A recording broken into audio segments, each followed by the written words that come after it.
out of my Stop face. You stressing, made me look man. like a Stop fool. stressing, man. This guy can see. You know where that's from? Get that camera out of my face. You ever watch Nacho Libre? Yeah.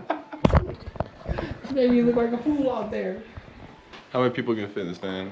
2.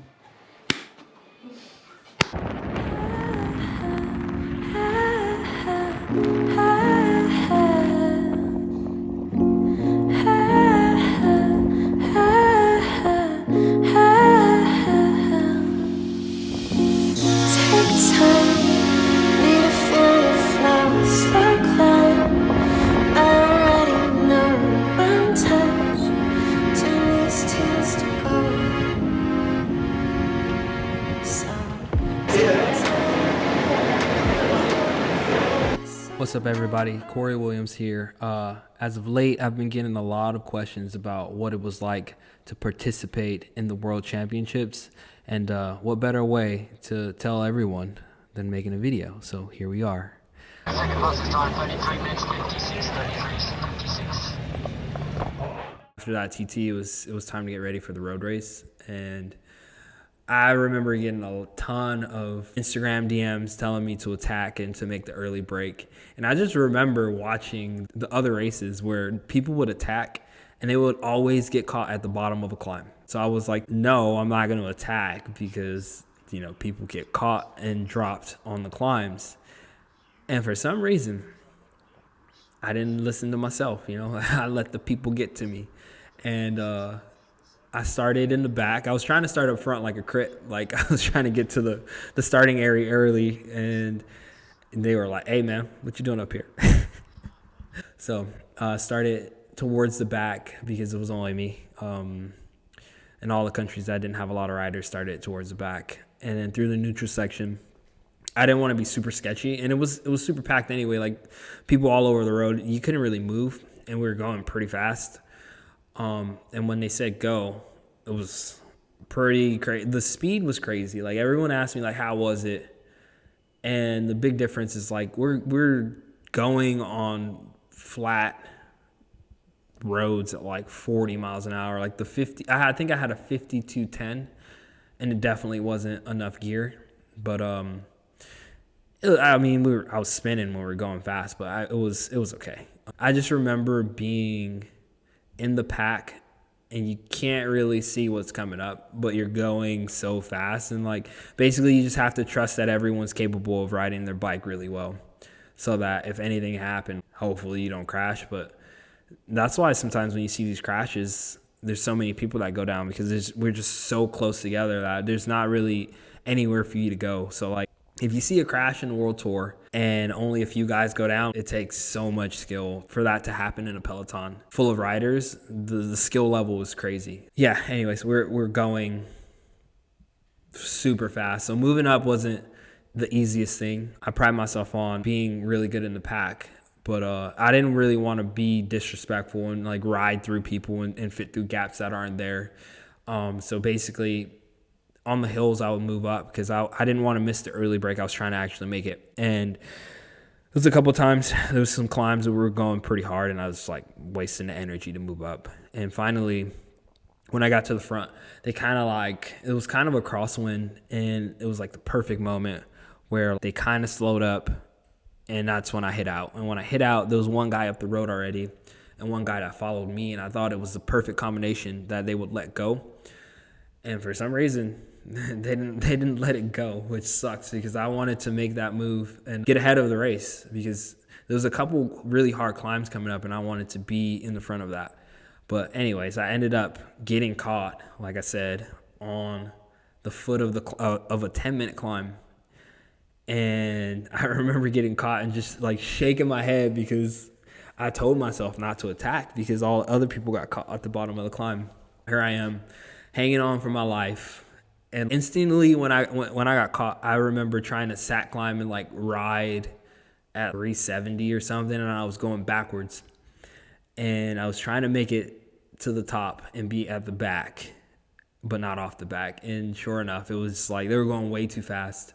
And I ended up going off the back. But, you know, I didn't feel like I was done yet. My seat had dropped, and I couldn't get a lot of power out in the saddle. So it was really hard for me to maintain any kind of endurance. But I didn't want to give up. My goal was to make it to the circuit and see how far I could do after that. But the first goal was to make it to the circuit. So basically, I just kept riding. And yeah, you could see the helicopter like around the corner. So I knew how far they were. And I knew that they weren't just like riding away from me. So basically, I ride back on. It probably took me like 20 minutes. And when I got back on, we were about to go into the bottom of another climb. And this one was the one that I was actually worried about. There was a boathouse at the bottom. It was like a really hard pinch point to the bottom of like a 10% climb that was 5K or something. It was pretty long. And I wanted to be in the front for that so that I can sat climb on that one too. But I didn't get back in time to make it to the front. Of course, it's hard. We went up this thing pretty fast. I was feeling okay. I remember seeing like Michael Matthews, Gurmai, and these guys coming backwards. Basically, because the climb was so hard, they knew that they would get back on and they didn't want to waste all their energy there. So basically, I did the smart thing and I stayed with them. I didn't waste all my energy trying to make it to the top. And then sure enough, we caught back on. And as soon as we caught back on, I think that's when Alaphilippe crashed. Or somebody crashed. I was getting through the cars and they were like stopped in the middle of the road. And I was just like trying to get through because there was no way. I didn't want to chase anymore after that. I already chased for 20 minutes, probably even more now. But when I got back on, that's when the race finally slowed down. It was probably like 20K from the climb that takes you to the circuit. And that climb was also a worry of mine because it was another 10-minute climb. And I did an effort on it a few days before, and it was pretty hard. So when I got there, I was worried that they would go full gas because I saw the other races going really, really hard up it, but we didn't go too hard up it. And we were pretty much chilling over it.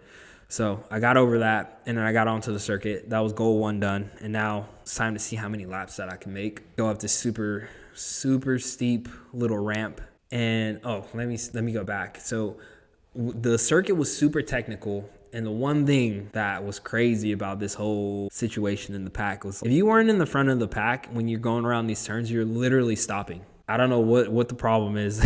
Of course they can turn, but we're stopping if you're in the back. Maybe the course is too tight or whatever the case may be, but being in the back of that is not ideal. Anyways, we get through the little corners and we go through the farm road up this steep kicker, and sure enough, someone's on the ground and we all stop again. That's why you shouldn't be in the back. So basically I stop. We have to chase. We ride super hard to get back on. And then we make it through the lap. And then finally we get to the main climb on the circuit, which is like brutal. It's like 17%. And they didn't tell anybody, but like this climb was really like a 20-minute climb. Like, yeah, there was a little bit of rest in between, but for real, it was like a nasty 20-minute climb at 17%. I think it was going up to like 20%. So I was like, yeah, my time is definitely going to be limited on this thing because I was riding it before, like pre-riding it. It was super hard just to get up it without being in the race. So I could only imagine how hard these dudes would be riding up it. So finally we get to the climb and it was super loud. It was like one of the coolest things I've experienced. It was so loud. And I remember Quinn Simmons coming up to me and he was like, hey man, how is it going? And I was like, bruh, I got 2 laps max. And he's like, no, we're gonna slow down and then we're gonna start racing again in about an hour. Mind you, for sure I'm doing like 400 watts and this man is just chilling. So I make it over the climb, and another mistake I made, when I got to the feed zone, I had to grab water, and basically you're stopping back there. Again, you have to close the gap and use a big match. So finally, when I made it back around to that same steep climb where a guy crashed earlier, my race was done. And at this point, we're about 3.5 hours in.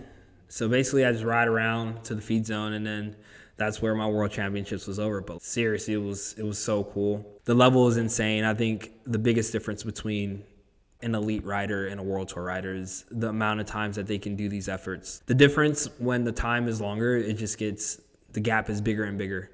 So I think for me, I've learned from doing it, there's a lot of work to be done after 4 hours on the bike.